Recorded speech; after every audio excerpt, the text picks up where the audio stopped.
పేదవాళ్ళకు ఒక న్యాయం, హోంశాఖ మంత్రులకు ఒక న్యాయమా?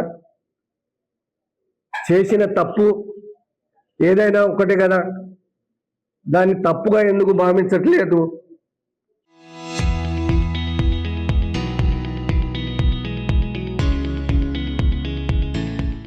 ఏదో నామకే వస్తే ఏదో కేసు పెట్టేసి పోక్సో కేసు పెట్టి ఇప్పటివరగా ఆయనను అరెస్ట్ చేయలేదు, నా రిమాండ్ చేయలేదు.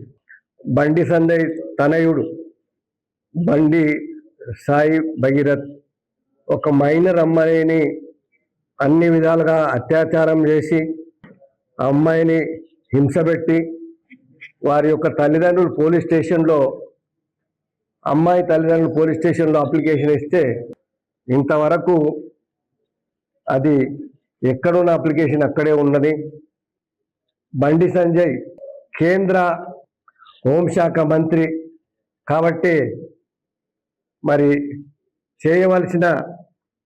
కేసు చేయవలసిన ప్రభుత్వం, కేసు డిపార్ట్మెంట్ చేయలేక ఆయనని రక్షించడానికి మరి వెనుకాడుతూ ఉన్నది. సాయి భగీరథ్ కూడా పోక్సో కేసు పెట్టి రిమాండ్ చేసి జైలుకు పంపించాలని కాంగ్రెస్ ప్రభుత్వాన్ని కూడా డిమాండ్ చేస్తూ ఉన్నాను. గతంలో ఎన్నో కేసులు పోక్సో కేసులు దొరికినాయి. ఆ చేసిన దాన్ని పోలీస్ డిపార్ట్మెంటు వాటిని ఇమ్మీడియట్గా కేసు రిజిస్టర్ చేసి రిమాండ్ చేసి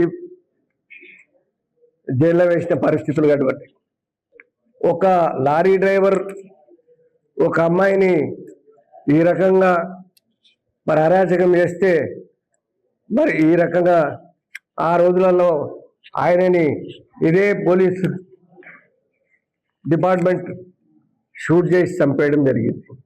మరి ఈరోజు ఏమైంది? డిపార్ట్మెంట్కి ఆయనను రక్షించడానికి కేంద్ర మంత్రిగా ఉన్నాడు కాబట్టి ఆయనను రక్షించడానికి తెలంగాణ ప్రభుత్వం కానీ పోలీస్ డిపార్ట్మెంట్ కానీ ఆయనని మరి దాచిపెట్టే ప్రయత్నం చేస్తూ ఉన్నది. బండి సంజయ్ని ఏదైతే ప్రభుత్వంలో ఉన్నాడు కాబట్టి, కేంద్ర ప్రభుత్వం ఉన్నాడు కాబట్టి ఈ కేసుని ముందుకు జరగనీయకుండా చూస్తాడు కాబట్టి ఆయనని మంత్రి పదవి నుంచి బర్తరఫ్ చేసి ఈ కేసును ముందుకు తీసుకుపోవాలని నేను డిమాండ్ చేస్తూ ఉన్నాను. ఆమెకి, ఆమె తల్లిదండ్రులకి రక్షణ ఇచ్చి ఆమెకి అన్ని విధాలుగా ప్రభుత్వం తోడుగా ఉండాలని, న్యాయం జరిగించాలని నేను ప్రభుత్వాన్ని కోరుతా ఉన్నాను. తెలంగాణ ప్రభుత్వాన్ని కోరుతా ఉన్నాను.